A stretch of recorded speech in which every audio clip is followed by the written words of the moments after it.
오늘 우리에게 주시는 하나님 말씀은 마태복음 8장 18절부터 22절까지의 말씀입니다.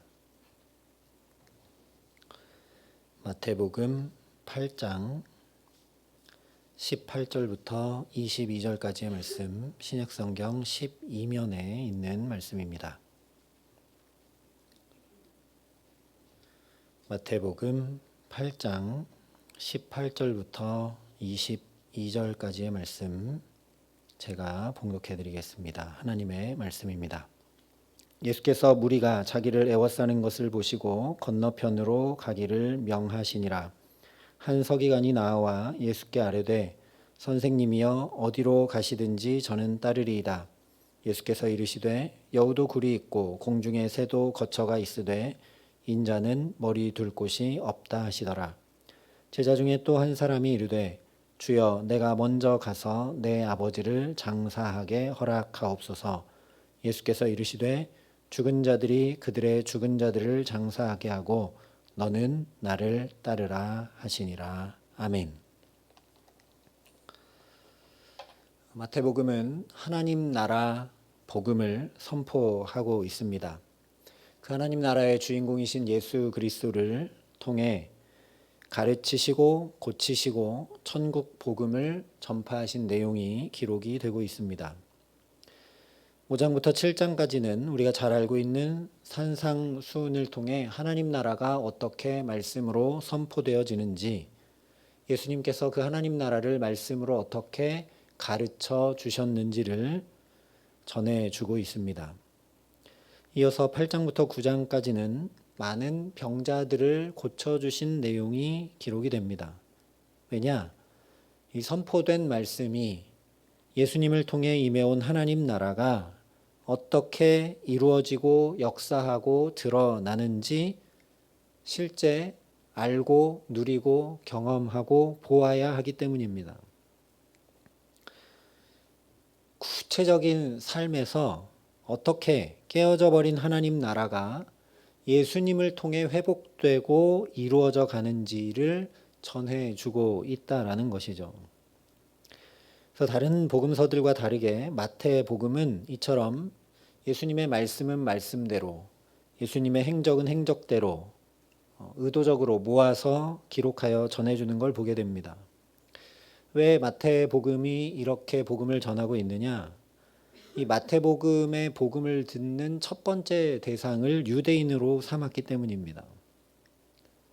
하나님을 알고 믿지만 그의 아들 예수를 주로 그리스도로 하나님의 아들로 믿지 못하는 유대인들에게 복음을 전하기 위해 기록한 것이 마태복음이기 때문입니다. 그래서 마태복음을 처음 시작할 때 족보부터 시작하죠. 다윗의 자손 예수 그리스도. 그래서 유대인들이 정말 고대하고 고대했던 그 하나님 나라가, 그들이 기다리고 기다렸던 그 메시아가 바로 이 예수 그리스도이고 그를 통해 이루어져 간다라는 것을 전해주고 보여주는 것입니다. 그런데 오늘 말씀을 보면 마태복음의 이런 일관된 맥락에서 좀 벗어난 것처럼 보입니다. 분명히 오늘 말씀 앞뒤를 다 살펴봐도 8장부터 9장까지는 모두 다 고치신 내용, 기적을 기록하고 있는 걸 보게 됩니다. 그런데 갑자기 그 사이에 바로 오늘 이 말씀, 한 서기관과 한 제자가 예수님을 따르겠다 한 내용을 말씀하고 있습니다. 하지만 사실 이 제자의 도, 제자가 주님을 따르는 것에 관한 말씀은 마태복음 10장 이후에 기록이 되어 있는 걸 보게 됩니다. 그런데 왜 갑자기 이 치유와 기적들이 기록된 한 가운데 오늘 말씀이 나오고 있느냐라는 거죠. 의문점은 이것만이 아닙니다. 오늘 말씀의 내용 자체로만 살펴봐도 이상한 점이 발견이 됩니다. 19절 말씀에 보면 유대인 서기관임에도 불구하고 예수님이 어디로 가든지 따르겠다는 비상한 결심을 얘기합니다. 유대인을 위한 복음을 전하는 것이 첫 번째 목적이라면 이 유대인 서기관이 그래서 예수님을 잘 따라갔고 그가 그래서 얼마나 복된 하나님 나라를 누렸는가가 기록되어야 될 것 같은데, 근데 예수님이 이상한 대답을 하시죠. 유대인 서기관이 결심하고 어디로 가든지 주님을 따르겠습니다, 예수님을 따르겠습니다 했는데, 예수님이 그러면 그래 따라와라, 따르지 말아라 답을 해주시든지, 내 믿음이 대단하다 아니면 너는 아직 멀었다 대답을 해주시면 될 텐데, 여우도 굴이 있고 공중의 새도 거처가 있는데 예수님 당신은 머리둘 곳조차 없다라고 이상한 대답을 하십니다. 또 21절 말씀에 보면 이 유대인 서기관 다음에 나오는 제자 중 한 사람은 예수님을 따르기는 따르겠는데 먼저 돌아가서 세상을 떠난 아버지를 장사하고 오게 허락해달라 이야기를 합니다. 그런데 이번에는 예수님께서 이 사람에게 단호하게 말씀을 하십니다.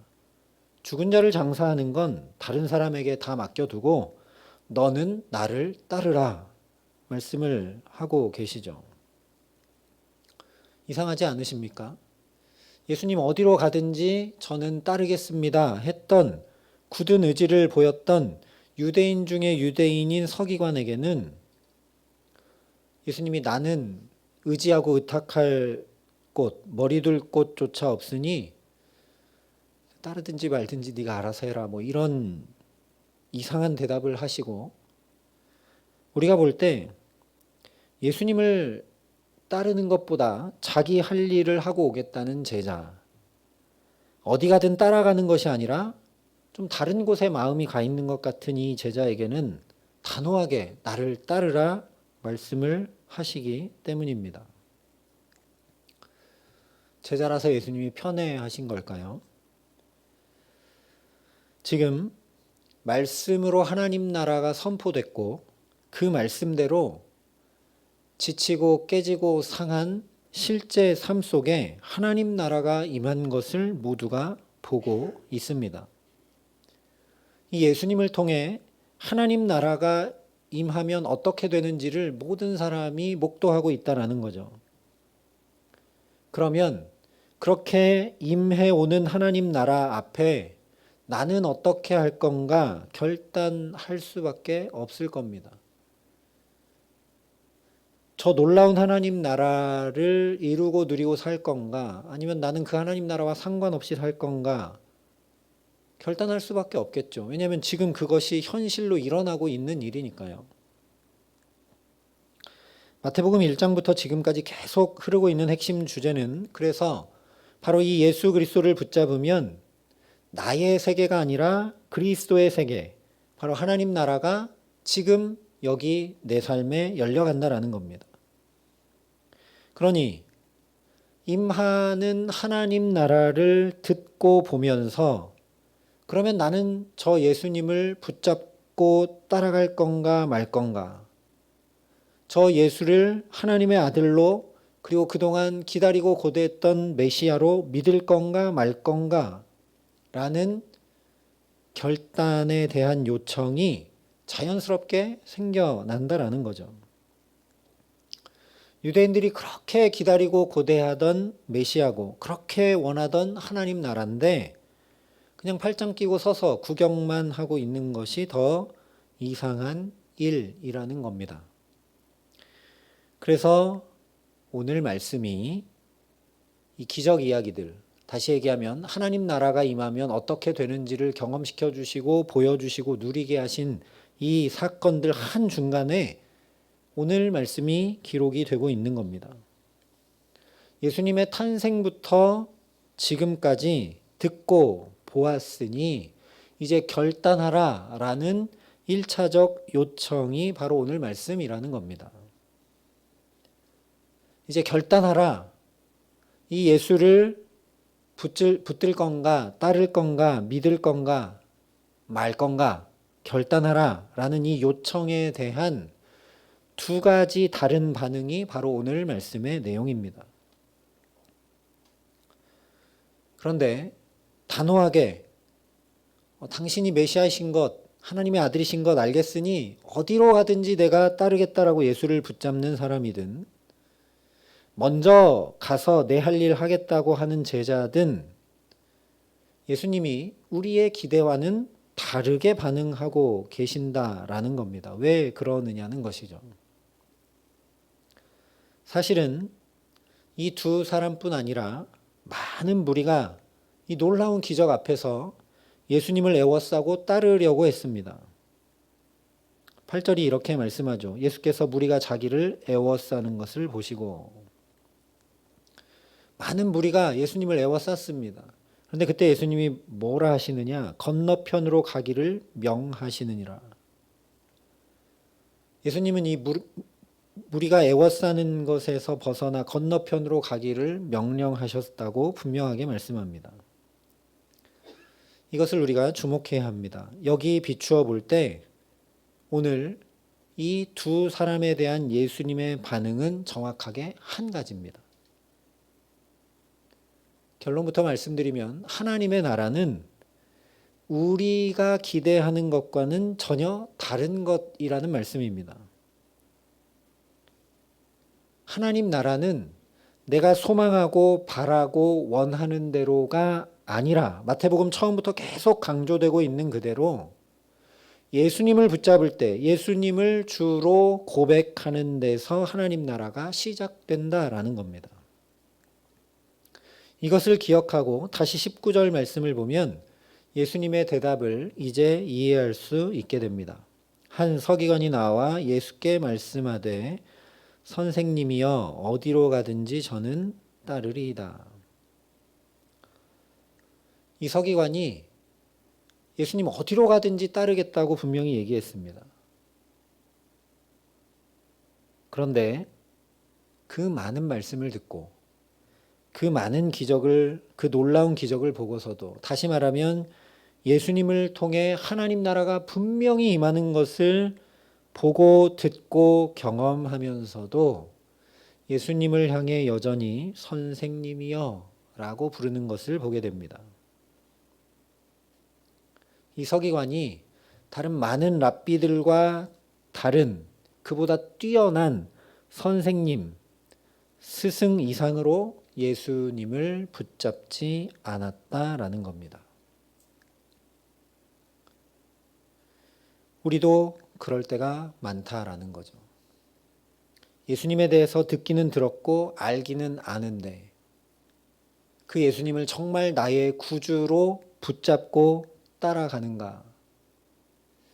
예수님도 분명히 말씀하셨죠. 주여 주여 하는 자마다 천국에 들어가는 건 아니라고. 나는 예수를 정말 무엇으로 부르고 고백하고 믿고 따르느냐라는 겁니다. 지금 이 서기관은 선생님 이상, 랍비 이상으로 예수님을 생각하지 않습니다. 우리도 냉철하게 보면 예수님을 어떤 능력자, 공급자, 치유자, 해결사 이상으로 잘 생각하지 않을 때가 참 많다라는 겁니다. 정말 나의 온 삶을 구원하실 구원자. 내가 오늘도 잘 알지 못하고 깨닫지 못하는지 몰라도 죄 때문에 내 삶이 이렇게 깨어져 있고 나도 모르게 하나님 앞에 잘못 산 것들 때문에 이렇게 공고하고 피곤하고 어렵고 내가 비록 잘못하지 않았다 하더라도 죄인 중에 태어났다는 다윗의 고백처럼 그러니까 나도 죄인이기 때문에 이런 핍절한 삶을 살고 있다는 것을 처절히 알고 이 사망으로부터 죄로부터 구원할 자는 오직 예수뿐입니다라고 고백하며 예수를 붙들고 있지 못할 때가 많다라는 거죠. 그래서 예수님을 주님으로 고백하지 않는 그 자리마다 우리는 하나님 나라를 이루고 누리고 경험하지 못한 채 살아갈 때가 많다라는 겁니다. 그런데 이와 반대로 저는 돌아가신 아버지를 좀 먼저 장사하고 와야 되겠습니다 라고 자기 할 일이 있다, 내가 먼저 할 일이 있다라고 한 제자에 대해서는 오늘 21절이 이렇게 전합니다. 제자 중 또 한 사람이 이르되 주여 내가 먼저 가서 내 아버지를 장사하게 허락하옵소서. 분명하게 주여라고 예수님을 주로 고백하고 있습니다. 이 사람의 마음이 분산되었든지 먼저 할 일과 나중 할 일을 잘 구분하지 못했든지 하는 그 모든 연약함에도 불구하고 예수님께서 뭐라 말씀하시느냐? 아니, 너는 나를 따르라. 분명히 말씀하시는 걸 보게 됩니다. 나는 어디든지 예수님을 따라가겠습니다 했던 서기관에게는 이런 얘기 안 하셨는데,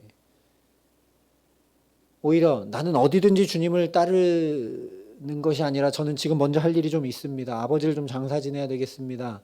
하는 이 제자에게는 나를 따르라 주님이 분명히 말씀을 하십니다. 어디에 핵심이 있느냐? 주여라고 고백하며 예수님을 나의 주로 붙잡는 데서 시작된다라는 겁니다.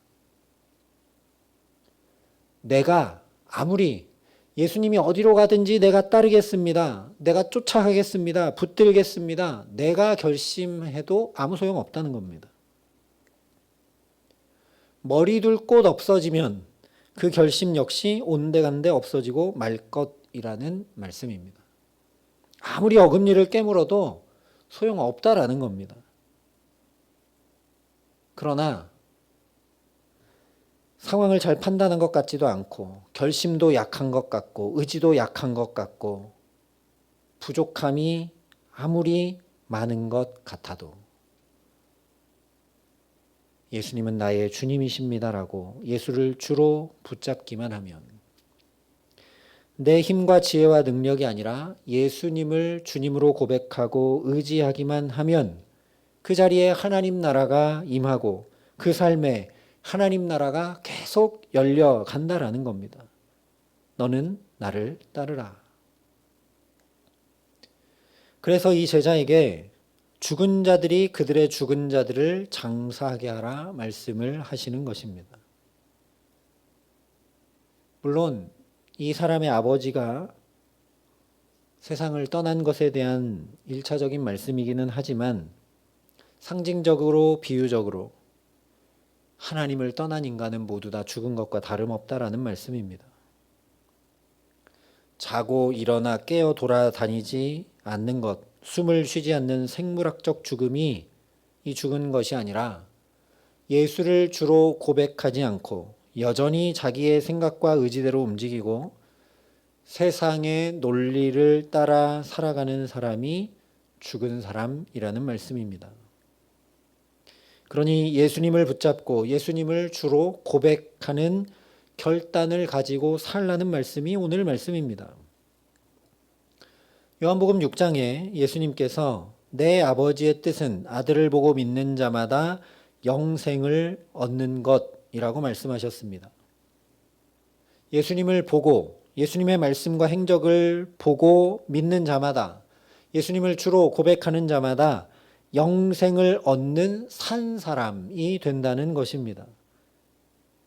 그런데 예수님께서 요한복음 5장에 또 이렇게 말씀하셨습니다. 그러나 너희가 영생을 얻기 위하여 내게 오기를 원하지 아니하는도다. 우리는 무엇 때문에 주님께 나아가고 있을까요?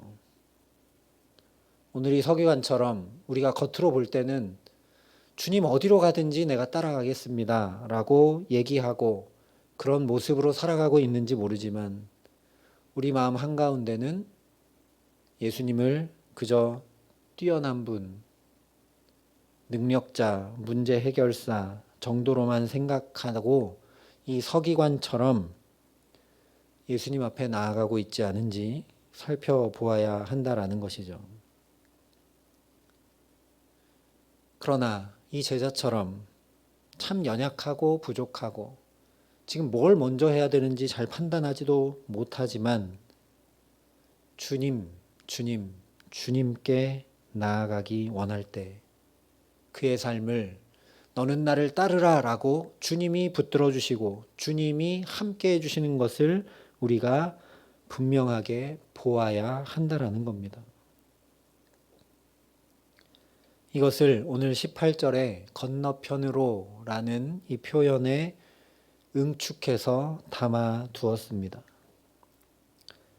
무리가 애워싼 이유는 예수님께 나와서 병 낫기를 원했기 때문에, 필요한 걸 얻기 원했기 때문에, 예수님을 내가 원하고 바라는 대로 이용하려고 했기 때문에 주님의 명령은 무엇이었느냐? 건너편으로 가라는 거였습니다. 그런 자리를 떠나라는 거죠.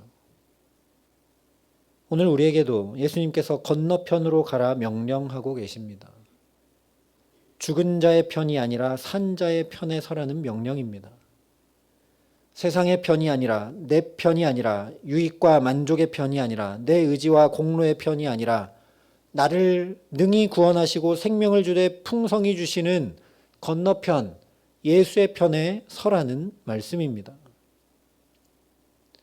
우리는 너무도 자주 다 내 편이 되어주기를 바라며 살아갑니다. 세상도 내 편이었으면 좋겠고, 사람들도 내 편이었으면 좋겠고, 상황과 환경도 좀 내 편이었으면 좋겠고, 교회도 목사님도 내 편이었으면 좋겠고, 가족도 다 내 편이었으면 좋겠고, 그러나 오늘 주님은 분명하게 말씀하십니다. 건너편으로 가라. 건너편으로 가라. 너의 편에 서주기를 바라지 말고 네가 예수님의 편으로 서라 라고 주님께서 말씀을 하시는 것입니다. 나는 어떻게 예수를 붙들고 있는가? 이 예수의 말씀을 정말 명령으로 듣고 순종하기를 결단하는가? 우리가 되돌아볼 수 있기를 간절히 소망합니다. 너무도 자주 주님 주님 해서 우리도 너무 익숙해져 있지 않은가? 정말 나의 모든 것을 맡기고 나를 능히 구원하실 수 있는 유일한 분, 예수 그리스도 한 분뿐입니다라는 마음과 영혼의 깊은 고백을 가지고 주님을 찾고 구하고 부르고 의지하고 있는가? 아니면 여전히 주님도 내 편 되어 달라고 그렇게 주님을 부르고 있는가? 오늘도 단순한 말씀이 아니라 내게 임해오는 하나님 나라, 내게 주시고자 하시는 그 풍성한 생명을 받아 누리라는 주님의 이 명령 앞에 오직 건너편, 저 예수의 편에 서기를 계속 순종해 나아가는 저와 여러분 될 수 있기를 간절히 기도합니다. 우리의 연약함, 무지함, 부족함, 심지어 불순종함 이런 것도 전혀 상관이 없습니다. 오늘 이 제자가 그런 모습을 보였음에도 불구하고 주님이라 고백했을 때 아무 상관없이 예수님이 너는 나를 따르라 하면서 오히려 그 연약한 제자를 온전히 붙들어 주신 것을 기억하는 저와 여러분 될 수 있기를 소망합니다. 그러니 예수의 편에 서기를 계속 순종해 나아감으로 하나님 나라가 그 예수님을 통해 나의 삶에, 우리의 삶에 열려가고 이루어지게 하시는 귀한 은총 주시기를 우리 구주 예수 그리스도의 이름으로 간절히 축원합니다. 우리 함께 기도하시겠습니다. 우리 시간 기도할 때 간절한 마음으로 하나님 앞에 고백하며 기도하겠습니다. 하나님, 여러 가지 주님께 아뢰고 주님의 이름을 부르지만 우리 마음 깊은 곳에서는 주님이 내 편 되어 주시기를 바라는 마음이 있음을 주님 앞에 고백합니다. 겉으로는 오늘 이 서기관처럼 어디든지 무엇을 하든지 예수님 따라갈 것처럼 살아가고 예배하고 기도하고 있는지 모르지만 우리 속마음은 그저 선생님 정도로 생각하는 이 서기관처럼 그렇게 예수님을 뜻대로 이용하려 하고 예수님으로 인해 유익과 만족을 채우려 하는 우리를 긍휼히 여겨 주시옵소서.